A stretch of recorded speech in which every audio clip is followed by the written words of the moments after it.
Hello bachcho, let's see this question. The question says one end of a horizontal thick copper wire of length 2L and radius 2R is welded to an end of another horizontal thin copper wire of length L and radius R.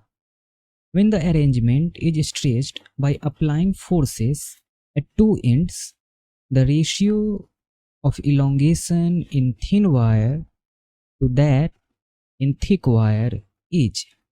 और हमें चार options दे रखे हैं। तो question में हमें कहा गया है कि दो कॉपर की वायर्स हैं, एक थिक है एक थिन है, दोनों को आपस में जोड़ दिया गया है, वेल्ड कर दिया गया है एक एंड से। अब इस पर एक फोर्स लगाया गया है, इसके कारण दोनों वायर्स में कुछ इलोंगेशन आई होंगी। तो हमें फाइंड करना है कि ratio of elongation in thin wire to that in thick wire क्या है।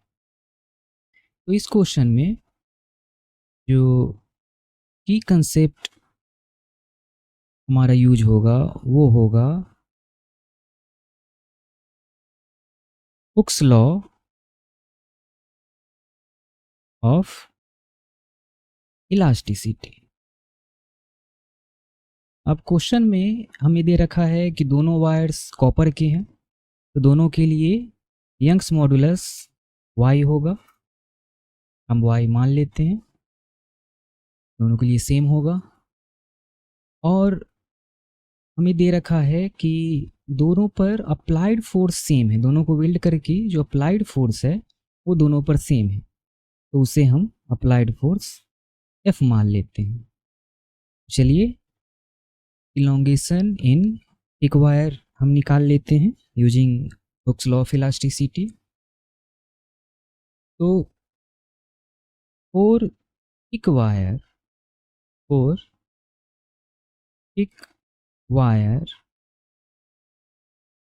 लेंथ दे रखा है 2L, रेडियस इसका दे रखा है 2R। तो यहाँ से क्रॉस सेक्शन एरिया ए हमारा हो जाएगा पाई 2R स्क्वायर, जो कि हो जाएगा 4 pi R square.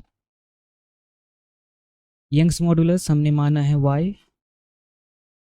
Change in length इसमें हम मान लेते हैं कि change in length thick wire में होगा डेल्टा L थिक, और फोर्स अप्लाइड जो है वो F है। तो हम हुक्स लॉ अप्लाई करते हैं। हुक्स लॉ क्या है? According to Hooke's law F divided by A should be equal to y multiplied by delta L divided by original length L। तो एक वायर के लिए अप्लाइड फोर्स हमने F माना है, क्रॉस सेक्शन एरिया इसका है 4 pi R square is equal to Young's modulus हमने y माना है, चेंज इन लेंथ हमने माना है delta L thick divided bye original length इसका 2L गिवन है। तो यहाँ से change in length in thick wire हो जाएगा 2FL divided by 4 pi R square, 4 pi R square y। और ये हमारा हो जाएगा FL divided by 2 pi R square y। तो चलिए आगे है इसी तरह हम change in length in wire find out कर लेते हैं। तो थिन वायर के लिए और थिन वायर लेंथ हमें L दे रखा है और रेडियस R दे रखा है। तो यहाँ से क्रॉस सेक्शन एरिया हो जाएगा पाई R स्क्वायर। यंग्स मॉडुलस चूँकि दोनों कॉपर के हैं तो y। फोर्स अप्लाइड हमने F माना है, दोनों में सेम था। और चेंज इन लेंथ हम मान लेते हैं डेल्टा L इन। तो फिर से यंग्स मॉडुलस लगा लेते हैं थिन वायर के लिए।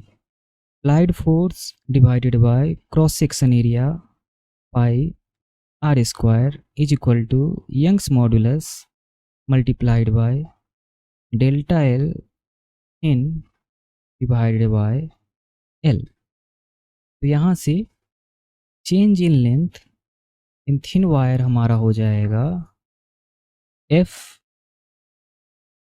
L divided by pi R square Y.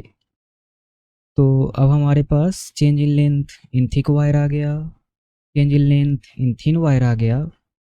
दोनों को डिवाइड करके हम रेशियो निकाल सकते हैं। तो हमें फाइंड आउट करना है delta L thick divided by delta L in. तो डेल्टा एल थिक हमने फाइंड आउट किया है L F divided by 2 pi R square Y और whole divided by delta L thin हमने फाइंड आउट किया है F L divided by pi R square Y. तो यहाँ से एफ एल ये एल को डिवाइड कर लेगा, एफ को डिवाइड कर लेगा, वाई को डिवाइड कर लेगा, आर स्क्वायर को डिवाइड कर लेगा और पाई को डिवाइड कर लेगा।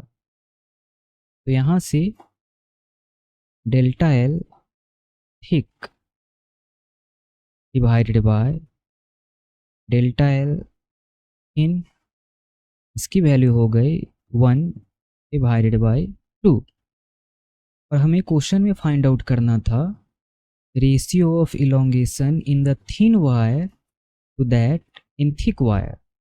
तो हमें फाइंड आउट करना है delta L in divided by delta L thick.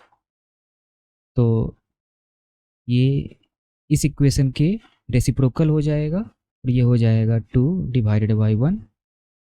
तो ऑप्शन नंबर सी हमारा करेक्ट ऑप्शन है। Hope you understood it well. Best of luck.